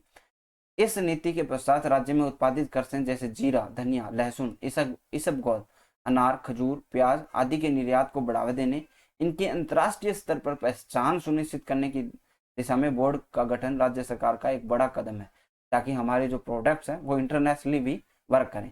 ऊस्टर कल्याण शिविर 22 जनवरी 2022 को पशुपालन विभाग की तरफ से राज्य में ऊस्टर कल्याण शिविरों की शुरुआत की गई है। विभागीय चिकित्सा टीमों ने रेबारियों के डेरों में पहुंचकर ऊंटों का प्रशिक्षण कर उपचार किया। यह शिविर 26 फरवरी तक प्रत्येक शनिवार को पशु चिकित्सा संस्थाओं व उष्ण बाहुल्य क्षेत्रों में आयोजित किए जाएंगे। ऊंटों के डेरे उष्ण बाहुल्य क्षेत्रों में शिविर लगाकर ऊंटों की चिकित्सा व स्वास्थ्य के परीक्षण के साथ गोष्ठियों का आयोजन भी करेंगे। शिविरों में ऊंट में पाए जाने वाला सर्रा रोग यानी तिब्रसा जो रोग है उसकी जांच कर आवश्यक उपचार किया जाएगा। राज्य पशु ऊंट के चिंताजनक घटती संख्याओं को समस्या को दूर करने के लिए समूचे प्रदेश में उष्ण कल्याण शिविर आयोजित कर उष्ण वर्ष की वृद्धि के लिए प्रयास किए जा रहे हैं। 25,000 आंगनबाड़ी केंद्रों को नंद घर के रूप में विकसित करने के लिए ओमयू 8 फरवरी 2022 को श्री गहलोत ने राज्य में 25,000 आंगनवाड़ी केंद्रों को नंद घर के रूप में विकसित करने के हेतु वेदांता समूह के अनिल अग्रवाल फाउंडेशन के साथ ओमयू हस्ताक्षर कार्यक्रम का संबोधित किया। राज्य सरकार की ओर से प्रमुख शासन सचिव महिला एवं बाल विकास समिति श्रेया गुहा व अनिल अग्रवाल फाउंडेशन की ओर से नंद घर की मुख्य कार्यकारी अधिकारी रितु झिंगन ने ओमयू पर हस्ताक्षर किए।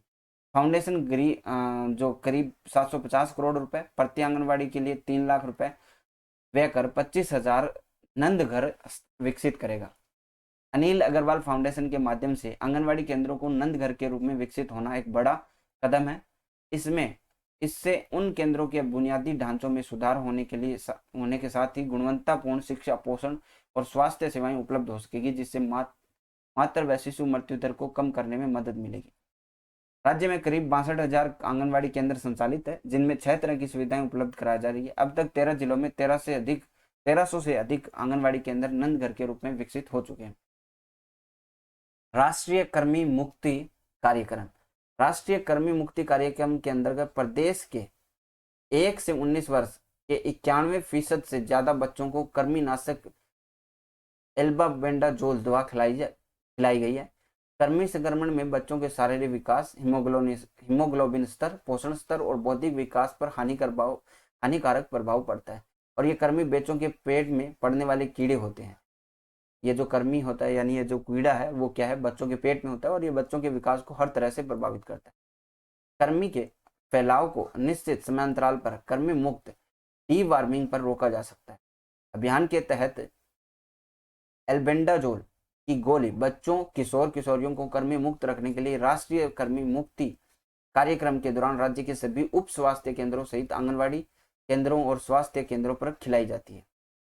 प्रत्येक वर्ग के लिए न्यूनतम 7 रुपए प्रतिदिन की बढ़ोतरी मजदूरी में के अंदर न्यूनतम मजदूरी जो है 1 फरवरी 2022 को राज्य सरकार ने प्रदेश में प्रत्येक वर्ग के लिए न्यूनतम मजदूरी की जो दरें हैं वो 7 रुपए से इंक्रीज की है। अब जो न्यूनतम मजदूरी दरें हैं वो क्या है, एक्चुअल श्रमिक के लिए 252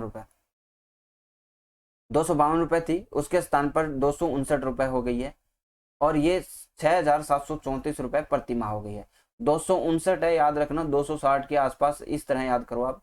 और जो अर्धकुशल है यानी ये तो क्या है अकुशल है, इसको कुछ नहीं आता ना, अकुशल हो जाता है, अनस्किल्ड होते हैं। अर्धकुशल जो श्रमिक है उसको 264 के स्थान पर अब कितने मिलेंगे, 271 रुपए प्रति माह। ठीक है, ये क्या है अर्धकुशल है, ये क्या है अर्धकुशल है। अगर कुशल श्रमिक है तो उसको 276 की जगह 283 रुपए मिलेंगे, कितने 283। और उच्च स्किल है जो उच्च कुशल श्रमिक है उसको 333 रुपए प्रतिदिन मिलेंगे, 8,658 रुपए प्रति माह मिलेंगे। मजदूरों एवं कामगारों की आर्थिक हित को देखते हुए पुनरीक्षित दरों को भूतलक्षी प्रभाव यानी 1 जुलाई 2021 से प्रभावी किया जाएगा, यानी इनसे कम नहीं हो सकता। न्यूनतम मजदूरी का मतलब ये होता है, आप लोग सोच रहे होंगे कि इससे तो ज्यादा ही ले रहे हैं, तो इसका मतलब ये है कि न्यूनतम इससे कम में काम नहीं करना आप लोगों को ना, यह चीज ध्यान रखना। श्रम विभाग द्वारा न्यूनतम मजदूरी अधिनियम 1948 के तहत 56 योजनाओं में न्यूनतम मजदूरी की वर्तमान प्रभावी दरों को उपभोक्ता मूल्य सूचकांक जुलाई 2020 से जून 2021 तक कुल 12 माह की अवधि में हुए सूचकांक वृद्धि 171 के अनुसार न्यूनतम मजदूरी में 7 रुपए की वृद्धि करने का प्रस्ताव वित्त विभाग को भेजा गया था। उल्लेखनीय है कि न्यूनतम मजदूरी की पिछली दरें 27 रुपए प्रतिदिन 1 जुलाई 2020 से लागू, पिछली वृद्धि जो थी वो 27 रुपए की थी, अभी जो वृद्धि है वो 7 रुपए की है। आप लोगों को याद रखना है इंडेक्स जो सूचकांक है वो भी चेंज हुए, वो मैं आपको इकोनॉमिक रिव्यू की जो क्लासेज होंगी उनके अंदर बताऊंगा। प्रतिष्ठित रीडर्स ट्वेलर्स अवार्ड 2021, कांडे नास्ट ट्रैवलर की ओर से प्रतिष्ठित रीडर्स ट्रैवलर्स और अवार्ड 2021 की घोषणा में राजस्थान राज्य का favourite Indian state for road trip के खिताब से नवाजा गया। इसके अलावा favourite leisure destination in India श्रेणी में भी राज्य को उप विजेता घोषित किया गया। राज्य के यह अवार्ड मिलने का गौरव का विषय खूबसूरत, भव्य और गौरवशाली प्रदेश राजस्थान को सड़क यात्रा के जरिए देखने और अनुभव करने के रोमांचकारी और आनंदमयी एहसास के लिए रोड ट्रिप के लिए पसंदीदा भारतीय राज्य चुना गया। तो राजस्थान को 2 अवार्ड मिले। तो रीडर्स ट्रेवलर्स अवार्ड 2021 मिला। इसके लिए आपको कौन सा favourite Indian state for road trip के लिए फेवरेट इंडियन स्टेट कौन सा है, तो राजस्थान। फेवरेट लीजर डेस्टिनेशन कौन सी है इन इंडिया, तो वो भी राजस्थान है। दोनों अवार्ड मिले, ध्यान रखना, आपको पूछा जा सकता है। Travel and leisure magazine award 2021, 6 दिसंबर 2021 को प्रसिद्ध पर्यटन पत्रिका ट्रेवल एंड लेजर मैगजीन के रीडर्स सर्वे में राजस्थान को 2 श्रेणियों में अवार्ड मिला। एक तो सर्वश्रेष्ठ राज्य का अवार्ड राजस्थान व ओडिशा को, और सर्वश्रेष्ठ वेडिंग डेस्टिनेशन अवार्ड राजस्थान व गोवा को मिला। अन्य राज्यों को मिले award best green state Sikkim व मेघालय को मिला। बेस्ट वेलनेस डेस्टिनेशन उत्तराखंड और कर्नाटक को दिया गया। बेस्ट स्पिरिचुअल डेस्टिनेशन तमिलनाडु व Uttar Pradesh. Best wild life destination Gujarat और मध्य प्रदेश, क्योंकि वन सबसे ज्यादा मध्य प्रदेश के अंदर है। Best cultural destination Nagaland Maharashtra. Best adventure destination Ladakh और जम्मू कश्मीर, क्योंकि पहाड़ियों की वादियां वहां पे एडवेंचरस आप कर सकते हो। अब हम बात करते हैं संक्षिप्त समसामयिकी की। इसके अंदर आपको सभी जो है मिला जुला जो विविध है वो है। कृषि मंत्रालय भारत सरकार के वर्ष 2020-21 के आंकड़ों के अनुसार देश में कृषि निर्यात वाले राज्यों की सूची में राजस्थान का 15वां स्थान रहा है, और कृषि उत्पादों के निर्यात के मामले में गुजरात, महाराष्ट्र और हरियाणा अव्वल रहे हैं, यानी टॉप 3 में। राजस्थान का निर्यात जो है वो 3909 करोड़ है। कितना है? 3909 करोड़। नीति आयोग द्वारा दिसंबर 2021 में जारी किए गए समग्र स्वास्थ्य सेवाओं के ताजा इंडेक्स में प्रदेश का 16वां स्थान है। इस सूची में केरल प्रथम है तथा 19 राज्यों की सूची में उत्तर प्रदेश सबसे नीचे रहा है। यानी 16 प्रदेशों में जारी किया गया, उसमें से राजस्थान 16वां और 19वां उत्तर प्रदेश है, पहला केरल।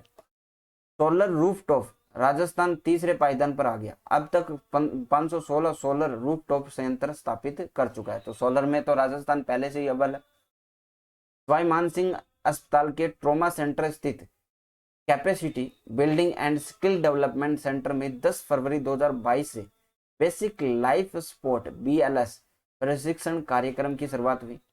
मिनरल एक्सप्लोरेशन कॉरपोरेशन द्वारा किए गए सर्वे में भीलवाड़ा जिले से 25 किलोमीटर दूर कोटड़ी उपखंड में स्थित देव तलाई ग्राम में 181 हेक्टेयर में 60 से 160 मीटर की गहराई पर सोने के भंडार मिले हैं। कहाँ पे? भीलवाड़ा के अंदर। वैज्ञानिकों के अनुमानुसार यहाँ लगभग 600 किग्रा सोने के भंडार है। इसके अलावा 25 टन तांबा और बड़ी मात्रा में ग्रेनाइट भी है। 9 फरवरी 2022 से राजस्थान में 15वीं राजस्थान विधानसभा का सत्र शुरू हुआ था। राष्ट्रीय परिवार स्वास्थ्य सर्वेक्षण यानी नेशनल फैमिली हेल्थ सर्वे द्वारा जारी किए गए आंकड़ों के अनुसार राजस्थान में प्रति 1000 पुरुषों और महिलाओं की संख्या 1009 बताई गई है। तब देश में 1020 है, 1020 है देश में और 1009 है राजस्थान के अंदर। अभी ये जो सर्वे हुआ उसके अंतर्गत राज्य सरकार ने खाद्य पदार्थों की बड़ी कीमतों को देखते हुए इंदिरा रसोई योजना के तहत अनुदान 5 रुपए बढ़ा दिया है। मुख्यमंत्री अशोक गहलोत ने इस निर्णय से प्रति थाली अनुदान की राशि 12 रुपए से 17 रुपए बढ़ाकर 17 रुपये हो गई है। इससे राजस्थान को क्या है 27.23 करोड़ रुपए का अतिरिक्त वित्तीय भार आएगा। लाभार्थियों से पहले की तरह 8 रुपए ही लिए जाएंगे, क्योंकि अब देखिए 12 से 17 रुपए हो गई है और हमें कितना देना है, 8 रुपए ही देना है। तो अभी इनके लिए 9 रुपए का भार रहता है ना। अब बात करते हैं सरकारी ऐप्स व पोर्टल की, जो अभी लेटेस्ट जो भी जारी हुए हैं उनके ऊपर हम बात करेंगे। तो अब हम देखते हैं जो ई ऐप जो है, जितने भी ऐप हैं या फिर पोर्टल सरकार ने शुरू किए हैं उनके बारे में हम बात करेंगे, जो ऐप और पोर्टल हैं उनके बारे में। ठीक है, चलिए शुरू करते हैं। ग्रामीण विकास, पहले हम ई वर्क या ई मैप मोबाइल ऐप की बात कर रहे हैं। ग्रामीण विकास पंचायती राज विभाग ने ये शुरू किया है। प्रमुख शासन सचिव श्रीमती अर्पणा अरोड़ा ने कहा कि ई वर्क एवं ई मोबाइल ई ई ऐप ई मैप जो है मोबाइल ऐप के माध्यम से ग्रामीण विकास व पंचायती राज विभाग के सभी राज्य स्तरीय योजनाओं की मॉनिटरिंग के लिए एक ही पोर्टल होगा। ऐप का निर्माण एनसीआई व जर्मन डेवलपमेंट कॉरपोरेशन व बीएमजेडी के सहयोग से किया जा रहा है। एंड ग्रामीण विकास की कार्य योजना बनाने से उसके पूर्ण होने के उपरांत एसेट रजिस्टर साधारण तक के समस्त कार्यों को एकल प्लेटफॉर्म पर संपादन किया जाएगा। ई वर्क और ई मैप मोबाइल ऐप का प्रयोग ग्राम विकास अधिकारी यानी वीडियो से लेकर शासन स्तर तक के समस्त अधिकारियों द्वारा किया जाएगा। विभाग द्वारा आमजन को सूचित करने के लिए सूचनाओं को पब्लिक डोमेन में रखे जाने का प्रावधान है। ई वर्क एवं ई मैप ऐप का जन सूचना पोर्टल से इंटीग्रेशन किया जाएगा। इस ऐप व पोर्टल का विकास 2 चरणों में होगा। प्रथम चरण को रोल आउट किया जा चुका है और द्वितीय चरण को अप्रैल 2022 तक लागू किया जाएगा। कहने का मतलब है जो वर्क होता है ना, उसको अब क्या कर दिया जाएगा कि एक पोर्टल पर आपको प्रोवाइड किया जाएगा। वहां पे कार्य शुरू होने से और संपादन तक पूरा कार्य करना होगा। जैसे वीडियो की बात कही गई, तो यहाँ पे आप ये समझ सकते हो कि जो ग्रामीण के अंदर पंचायत के अंदर भी जो काम होता है वो भी आप क्या ऑनलाइन देख पाओगे। ग्रामीण विकास व पंचायती राज विभाग द्वारा संचालित योजनाएं, विधायक स्थानीय क्षेत्र विकास कार्यक्रम, मुख्यमंत्री आदर्श ग्राम पंचायत योजना, महात्मा गांधी जन भागीदारी विकास योजना, सब विवेक जिला विकास योजना, डांग क्षेत्रीय विकास कार्यक्रम, मगरा क्षेत्रीय विकास कार्यक्रम, मेवात क्षेत्रीय विकास योजना, महात्मा गांधी आदर्श ग्राम योजना, मुख्यमंत्री जिला नवाचार निधि योजना, श्री योजना व स्मार्ट विलेज सहित 11 स्तरीय योजनाएं संचालित होगी इसके माध्यम से। आकाशवाणी की राजस्थान का वेबसाइट का लोकार्पण 4 जनवरी 2022 को राज्यपाल श्री कलराज मिश्र ने आकाशवाणी समाचार जयपुर की राजस्थानी वेबसाइट का राजभवन में कंप्यूटर का बटन दबाकर क्या किया, लोकार्पण किया। इस मौके पर उन्होंने कहा कि प्रादेशिक भाषा और संस्कृति के संदर्भ में राजस्थान के निवासियों के लिए ऑनलाइन यह महत्वपूर्ण पहल है। उन्होंने प्रदेशवासियों के लिए इसकी बधाई दी। राजस्थान आकाशवाणी समाचार जयपुर के उप महानिदेशक श्री मयंक कुमार ने बताया कि राजस्थानी में समाचार की यह पहली वेबसाइट है और राजस्थान में प्रमुख समाचारों में राजस्थान में प्रसारण के साथ वेबसाइट पर भी देने की इसे पहल की गई है। जो पेंशन होती है उनके लिए सुविधाओं हेतु वेबसाइट आरंभ की गई है। राज्य सरकार ने दिसंबर 2021 से जो पेंशनर है उनको पेंशन का भुगतान करने के लिए पे मैनेजर के माध्यम से आरंभ कर दिया गया है। जो पेंशन की सुविधाओं के लिए पेंशन्स जो वेलफेयर विभाग है उसकी वेबसाइट यहाँ पे ये जो आपको दिखाई दे रही है ये है, शुरू की गई है। वेबसाइट से जुड़ी की जानकारी के बाद वेबसाइट में जो पेंशनर है पेंशनर सर्विस पर क्लिक करके सेकंड ऑप्शन में जाकर पेंशनर जो है लॉगिन कर सकते हैं और प्रथम बॉक्स में पीपीओ नंबर और द्वितीय बॉक्स में लास्ट आपके अकाउंट के 4 नंबर और कैप्चा वैल्यू डालकर लॉगिन किया जा सकता है। तो ये आपकी यहाँ पे डिटेल है तो आप लॉगिन करना चाहते हैं तो। अब बात करते हैं कि वन टाइम रजिस्ट्रेशन का शुभारंभ किया गया राजस्थान के अंदर। आरपीएससी की वेबसाइट जो है, अब आप जाते हो जब भी आपको फर्स्ट ग्रेड सेकंड ग्रेड का फॉर्म भरना है तो वन टाइम रजिस्ट्रेशन आपका कर दिया गया है, जो कि जन आधार से होता है। 10 जनवरी 2022 को राजस्थान लोक सेवा आयोग परिसर में आयोजित संक्षिप्त समारोह में अध्यक्ष डॉक्टर शिव सिंह राठौड़ ने वन टाइम रजिस्ट्रेशन का शुभारंभ किया। वन टाइम रजिस्ट्रेशन प्रक्रिया के माध्यम से सभी अभ्यर्थियों को, विशेषकर दूर दराज ग्रामीण क्षेत्रों में निवास करने वाले अभ्यर्थियों को क्या होगी, सहूलियत होगी। इसमें आवेदन में नाम की वर्तनी, पिता का नाम, गृह जिला आदि जानकारियां प्रविष्टि के समय होने वाली गलती के कारण अभ्यर्थियों को वे आयोग को काफी परेशानियों का सामना करना पड़ता है। अब कई बार अभ्यर्थियों को द्वारा गलती सुधारने के लिए पुनः आवेदन तक कर दिया जाता है। ऐसे में आयोग एक ही व्यक्ति में के दो व दो से अधिक आवेदन प्राप्त करता है। आवेदनों में से एक आवेदन को मान्यता देना, दूसरे को खारिज करना पड़ता है। आयोग द्वारा दिए गए संशोधन के अवसर पर भी अभ्यर्थियों को अमूल्य श्रम व धन व्यय होता है। इन सब से भर्ती प्रक्रिया विलंब होती है। साथ ही अभ्यर्थियों को द्वारा की गई त्रुटि अनावश्यक वादकरण का कारण भी बनती है। तो अब क्या होगा कि जैसे आपने वन टाइम रजिस्ट्रेशन जनाधार से आपने फिल किया, तो वो अपने आप ही जो सारी चीज़ें वो अपडेट कर देगा और उसमें आपको अलग से कुछ नहीं डालना पड़ता। जो आपके मेन चीज़ है, जैसे आपका नाम हो गया, पिता का नाम हो गया, माता का नाम हो गया, इसमें कोई आपको संशोधन करने की जरूरत नहीं पड़ती। दो समान प्रोफाइल होने पर भी होगा सत्यापन। और इसमें और क्या रह जाएगा कि इसमें वन टाइम रजिस्ट्रेशन आप कर सकते हो। ये स्टेप बाय स्टेप है, ये आप पढ़ सकते हो इसको। जब मैं पीडीएफ डालूंगा तो आप लोग पढ़ सकते हो। बाकी रजिस्ट्रेशन आई थिंक आपने सभी ने करवा लिया होगा। अब आप जैसे पहले एएसओ का फॉर्म फिल किया था, तब उसमें वन टाइम रजिस्ट्रेशन का मेरे हिसाब से ऑप्शन नहीं था, लेकिन अभी आप कोई भी फॉर्म फिल करोगे तो आगे से ये ऑप्शन आपके पास अवेलेबल रहेगा। ठीक है, ये वन टाइम के आपके रजिस्ट्रेशन के लाभ हैं। ई दाखिल पोर्टल 28 जनवरी 2022 को राजस्थान राज्य उपभोक्ता विवाद प्रतितोष आयोग के अध्यक्ष बनवारी लाल शर्मा ने ई दाखिल पोर्टल की शुरुआत की। इस पोर्टल की सहायता से उपभोक्ता अपनी शिकायत उपभोक्ता आयोगों को के पास ऑनलाइन दर्ज करा सकते हैं। तो ई दाखिल पोर्टल को आपको ध्यान रखना है, 28 जनवरी 2022 को शुरू हुआ और बनवारी लाल शर्मा ने इसको यह पोर्टल की शुरुआत की। बस इतना आपको ध्यान में रखना है, बाकी आप इम्पोर्टेंट नहीं है, लेकिन एक बार आप पढ़ लेते हो तो क्या थोड़ा बहुत याद रहता है। ये पढ़ाने का यही तात्पर्य होता है। लास्ट स्कीम ये है हमारी DST होम स्कूलिंग पॉडकास्ट का शुभारंभ। पॉडकास्ट क्या होता है, बेसिकली आप ये मान सकते हो कि ये एक ऑडियो लेक्चर होता है।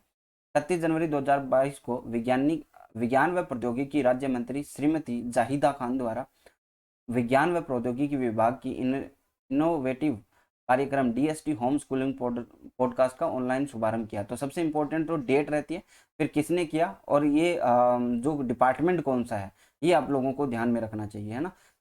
इस कार्यक्रम से प्रारंभिक रूप से राज्य की कक्षा 6 से 10 के विज्ञान विषय के पाठ्यक्रम हिंदी व इंग्लिश भाषा में उपलब्ध होगा।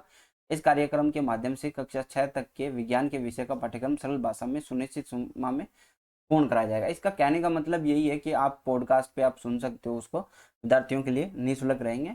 ठीक है, तो ये था हमारे राजस्थान का आपका मैंने जो है 15 दिसंबर से लेकर 15 फरवरी तक आपको कंप्लीट करवा दिया। आप एक बार जो है इसको एक बार आप डायरेक्टली 1.5 स्पीड पे देखिए, फिर 2x पे देख लेना। 2 बार देखोगे तो लगभग चीज़ें आपकी याद हो जाएगी। देखिए सुनना तो पड़ेगा आप लोगों को, बड़ी वीडियो है लेकिन सुनना पड़ेगा, बिकॉज क्वेश्चंस निकल के आते हैं ना, तब आपको नहीं पता रहता ना। तो इन चीज़ों के ऊपर फोकस कीजिए। बहुत सारी चीज़ें मैंने कवरअप की है। चर्चित व्यक्ति हैं इसके अंदर, पोर्टल ऐप ले लिया, योजनाएं ले ली हमने। और आगे इकोनॉमिक सर्वे तो है। इकोनॉमिक सर्वे देखिए, बेसिकली इकोनॉमिक सर्वे अलग से मैं आपको लोगों को एक एक चीज़ पढ़ाऊंगा। जैसे कृषि से रिलेटेड कुछ भी चीज़ें हैं वो एक ही वीडियो के अंदर समाहित करेंगे ताकि आपको डेटा याद करने में आसानी हो। तो आज की क्लास यहीं पे एंड करते हैं। Thank you, bye, have a nice day.